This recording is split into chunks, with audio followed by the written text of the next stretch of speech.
Good morning. मैं doctor Shubhra Tiwari, सहायक आचार्य भौतिक शास्त्र, राजकीय महाविद्यालय सिरोही, राजस्थान। आज हम बीएससी सेकेंड ईयर फिजिक्स का first paper thermodynamics and statistical mechanics में अगला टॉपिक पढ़ेंगे, थर्मल रेडिएशंस में। पिछली क्लासेस में हमने ब्लैक बॉडी क्या है तो होती है, सारे तरह के रेडिएशन लॉस पढ़े थे। आज हम उसी यूनिट में आगे का टॉपिक पढ़ेंगे। आज का हमारा टॉपिक है वीन्स डिस्प्लेसमेंट लॉ। माना कि एक निश्चित ताप T1 पर तरंग दैर्ध्य अंतराल λ1 से λ1 प्लस dλ1 के बीच प्रति एकांक तरंग दैर्ध्य ऊर्जा घनत्व यदि U डैश लैम्डा हो तो इस विकिरणों की इस तरंग दैर्ध्य अंतराल के बीच ऊर्जा घनत्व U dash lambda D lambda होगा। हमने ये माना कि T1 पर अगर तरंग दैर्ध्य इतनी है तो इस तरंग दैर्ध्य अंतराल के बीच में ऊर्जा घनत्व U dash lambda and d λ1 होगा। माना कि रुद्रोष्म प्रसरण में विकिरणों का ताप घटकर T2 रह जाता है। पहले हमने ये माना था कि विकिरणों का ताप T1 है और वहां पर ऊर्जा घनत्व U डैश लैम्डा है। अब रुद्रोष्म प्रसरण की वजह से विकिरणों का ताप घटकर यदि T2 रह जाता है तो ऊर्जा घनत्व U double dash lambda d λ2 हो जाएगा। ये हम मान रहे हैं। तरंग दैर्ध्य अंतराल भी परिवर्तित होकर λ2 से λ2 प्लस डी λ2 रह जाएगा। अतः हम लिख सकते हैं λ2 upon λ1 is equal to λ2 plus d λ2 upon λ1 plus d λ1 is equal to हमारे पास आएगा T1 अपॉन T2।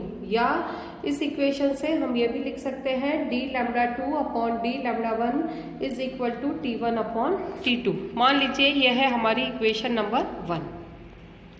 यदि U1 और U2 ताप T1 व T2 पर उपकरणों का कुल ऊर्जा घनत्व निरूपित करते हों। अगर हम ये माने कि T1 ताप पर कुल ऊर्जा घनत्व U1 और T2 ताप पर कुल ऊर्जा घनत्व U2 हो तो हम ये भी लिख सकते हैं U1 upon U2 is equal to U dash lambda d λ1 upon U double dash lambda d λ2। परंतु हमें पता है U1 इज इक्वल टू होता है सिग्मा T14। ये हम पिछले थर्मल रेडिएशंस के पिछले लेक्चर्स में डिराइव कर चुके हैं ये रिलेशन। तो हमारे पास होता है U1 is equal to alpha T14 और U2 is equal to alpha T24। तो हम लिख सकते हैं U dash lambda d λ1 divided by U double dash lambda d λ2 जो कि हमने ऊपर वाली इक्वेशन में ले रखा है इज इक्वल टू है U1 अपॉन U2 और U1 अपॉन U2 की वैल्यू हम लिख देंगे sigma T14 upon sigma T24। मान लीजिए यह है इक्वेशन नंबर 2। तो हम लिख सकते हैं U dash lambda upon U double dash lambda into जो कि हमने पिछले इक्वेशन में प्रूव किया है इक्वेशन 1 में d λ2 upon d λ1 is equal to T1 upon T2 है। तो ये डी λ1 अपॉन डी λ2 की वैल्यू हम ऊपर वाली इक्वेशन 1 से इस इक्वेशन में सब्स्टिट्यूट कर रहे हैं। तो हमारे पास आया U dash lambda upon U double dash lambda into T2 upon T1 is equal to equation 2 में लास्ट टर्म में सिग्मा से सिग्मा कैंसिल हो जाएगा तो हमारे पास बचेगा T14 डिवाइडेड बाय T24। लेकिन अगर E लैम्डा उत्सर्जकता को हम इमिसिविटी को लिखते हैं तो हमारे पास पिछले लेक्चर्स में हमने ये डेरिवेशन भी लिया है E lambda is equal to होता है 1/4 C U लैम्डा। तो हम लिख सकते हैं E dash lambda upon E double dash lambda is equal to U dash lambda divided by U double dash lambda is equal to ऊपर वाली equation से हम T1 मल्टीप्लाई होकर हमारे पास हो जाएगा T1 raise to the power 5 divided by T2 raise to the power 5। इस equation को हम लिख सकते हैं क्रॉस मल्टीप्लाई करके E dash lambda T1 raise to the power -5 is equal to E double dash lambda T2 raise to the power -5 is equal to K और वो हमारे पास एक कांस्टेंट है। तो हम ये लिख सकते हैं E lambda upon T raise to the power -5 is a constant. मान लीजिए यह है इक्वेशन नंबर 3। लेकिन लैम्डा T एक कांस्टेंट होता है, ये हम एक पिछले रिलेशंस में डिराइव कर चुके हैं। तो हमारे पास आएगा E lambda T raise to the power -5 is equal to A function of lambda T, क्योंकि लैम्डा T एक कांस्टेंट होता है। और इसको हम लिख सकते हैं E lambda is equal to A T raise to the power 5 function of lambda 2 T, जहाँ पर कि फंक्शन ऑफ लैम्डा टी एक ऐसा फलन है जो कि लैम्डा टी पर निर्भर करता है। तो इस इक्वेशन को अगर हम ग्राफिकली प्लॉट करना चाहें तो एक्स एक्सिस पे हम लैम्डा टी प्लॉट कर रहे हैं और वाई एक्सिस पे हम E lambda T raise to the power -5 plot कर रहे हैं, तो हमें इस तरह का कर्व मिलता है और यही वीन्स का डिस्प्लेसमेंट लॉ है। अब हम इस यूनिट के कुछ एग्जाम्पल्स लेते हैं। पहला एग्जाम्पल हम ले रहे हैं, एक निश्चित ताप T पर एक कक्ष में ऊर्जा घनत्व हमें दे रखा है 1 × 10⁻⁴ जूल पर घन मीटर है। कक्ष के 1 लीटर आयतन में कुल विकिरण ऊर्जा, कक्ष में स्थित किसी तल से पार फ्लक्स और कक्ष की दीवारों में किसी छिद्र की उत्सर्जकता ज्ञात कीजिए।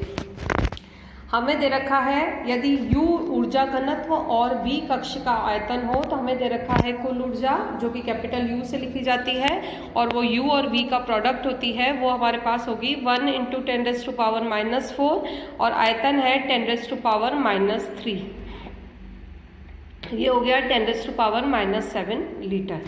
फिर ऊर्जा फ्लक्स दिया जाता है फाई से जो कि होता है Cu/4 के बराबर। C हमें पता है 3 × 10⁸, U की वैल्यू है हमारे पास 1 × 10⁻⁴ जो कि हमें क्वेश्चन में दे रखी है डिवाइडेड बाय 4। तो इसको जब हम सिंप्लीफाई करेंगे तो हमें मिलेगा 7.5 × 10⁻⁵ जूल पर मीटर स्क्वायर। थर्ड हमें निकालना है कक्ष के दीवार में किसी छिद्र की उत्सर्जकता उस कक्ष के किसी तल के पार फ्लक्स के बराबर होती है। तो ऊर्जा फ्लक्स हमने ऊपर वाले टॉपिक में ऊपर वाले सेकंड पार्ट में निकाला है, तो उत्सर्जकता भी हमें मिलेगी E = 7.5 × 10⁻⁵ जूल पर मीटर स्क्वायर। अगला एग्जाम्पल है, ओरियन तारामंडल में राइगल तारे की ज्योति या लुमिनोसिटी हमारे सूर्य की ज्योति की 17,000 गुनी है। यदि सूर्य का पृष्ठ ताप 6000 डिग्री केल्विन हो तो तारे का ताप ज्ञात कीजिए। हमें पता है चूंकि ज्योति कुल उत्सर्जक ऊर्जा पर निर्भर करती है जो परम ताप के चतुर्थ घात के अनुक्रमानुपाती होता है। ये स्टीफन्स लॉ का स्टेटमेंट है E = σT4। तो E1 अगर हम तारे के लिए निकालना चाहें तो वो हमारे पास होगी σT1⁴ और E2 अगर हम सूर्य के लिए निकालना चाहें तो वो हमारे पास होगा σT24। डिवाइड करें तो हमारे पास होगा σT1⁴ divided by σT2⁴ is equal to E1/E2। तो T1⁴ is equal to E1/E2 T2⁴। E1 is equal to हमारे को दे रखा है 17,000 E2। तो T1⁴ is equal to E1 की वैल्यू हम सब्सटीट्यूट कर देंगे 17,000 E2 डिवाइडेड बाय E2 और T2 भी हमें दे रखा है 6000 केल्विन डिग्री केल्विन, तो 6000⁴। इसको जब हम सिंप्लीफाई करेंगे तो हमें मिलेगा T1 is equal to 6.8 × 10⁴ degree kelvin. अगला एग्जाम्पल हम लेते हैं, एक दौलित्र को चिरसम्मत दौलित्र, पहला आपको ये दिया है, दूसरा है प्लांक दौलित्र मानते हुए दौलित्र की औसत ऊर्जा ज्ञात करिए। हमें दे रखा है दौलित्र की आवृत्ति 1.5 × 10⁻18 हर्ट्ज और ताप दे रखा है 1800 डिग्री केल्विन। बोल्ट्जमैन कांस्टेंट दे रखा है 1.4 × 10⁻23 जूल पर डिग्री केल्विन और H दे रखा है 6.6 × 10⁻34 जूल सेकेंड। पहले हमें निकालना है चिरसम्मत दौलित्र की औसत ऊर्जा एवरेज एनर्जी। तो ये हमारे पास होती है kBT, K की वैल्यू दे रखी है 1.4 × 10⁻23 और टेम्परेचर दे रखा है 1800। इसको जब हम मल्टीप्लाई करेंगे तो हमें चिरसम्मत दौलित्र की औसत ऊर्जा मिलेगी, वो मिलेगी 25.2 × 10⁻21 जूल। दूसरा हमें निकालना है प्लांक दौलित्र की औसत ऊर्जा average energy of Planck's harmonic oscillator. उसका फॉर्मूला होता है hν/hν/kBT। चूंकि hν जब हम निकालेंगे hν/kBT तो h की वैल्यू है 6.6 × 10⁻34, ν है 1.5 × 10⁻18, के बी है 1.4 इंटू 10⁻⁻23 और टेम्परेचर हमें दे रखा है 1800। जब हम इसको सिंप्लीफाई करेंगे तो हमें मिलेगा 0.33 इंटू 10⁻⁻5। तो average energy of Planck's oscillator का फॉर्मूला होता है hν/e⁻kt-1। इसको हम लिख सकते हैं नियरली इक्वल टू hν/e⁻hν/kBt। चूंकि kBt की वैल्यू बहुत ही कम है तो हम इसको मान सकते हैं नियरली इक्वल टू 0। अगला एग्जाम्पल है हमारा 100 घन सेंटीमीटर वाले पात्र में 5000 एंगस्ट्रॉम तथा 5002 एंगस्ट्रॉम तरंग दैर्ध्य के मध्य कंपन विधाओं की संख्या ज्ञात करो। हमें पता है एकांक आयतन में कंपन विधाओं की संख्या दी जाती है n लैम्डा d लैम्डा से और उसकी वैल्यू होती है 8 pi lambda 4 and d lambda. v आयतन में कंपन विधाओं की संख्या n lambda d lambda is equal to 4 pi v upon lambda 4 and d lambda. 8 pi की वैल्यू रखी हमने 3.14, आयतन हमें दे रखा है 100 घन सेंटीमीटर तो हमने v की वैल्यू रखी। लैम्डा हमें दे रखा है 5 into 10⁻⁻5 raise to the power 4 और डी लैम्डा हमें दे रखा है 2 इंटू 10⁻⁻8 क्योंकि हमें 5000 एंगस्ट्रॉम और 5002 एंगस्ट्रॉम के बीच की कंपन विधाओं की संख्या निकालनी है। जब हम इसको सिंप्लीफाई करेंगे तो हमें मिलेगा 8.04 इंटू 10⁻12। अगला एग्जाम्पल है हमारे पास 127 डिग्री सेंटीग्रेड ताप वाली कृष्णिका के तल से 1 इंटू 10⁵ जूल पर सेकेंड प्रति मीटर स्क्वायर की दर से ऊर्जा उत्सर्जन हो रहा है। कृष्णिका का वह ताप ज्ञात करो जिस पर उससे ऊर्जा उत्सर्जन की दर 16 into 10⁵ joule per second metre square हो। T1 हमें दे रखा है 127 डिग्री सेंटीग्रेड। जब हम इसको केल्विन में बदलेंगे तो हमारे पास आएगा 400 डिग्री केल्विन। E1 हमें दे रखा है 1 into 10⁵ joule per second metre square और T2 हमें निकालना है। E2 हमें दे रखा है 16 into 10⁻15 joule per second metre square क्योंकि हमें ये निकालना है कि कृष्णिका का वह ताप ज्ञात करो जिस पर की ऊर्जा उत्सर्जन की दर 16 into 10⁵ joule per second metre square हो जाए।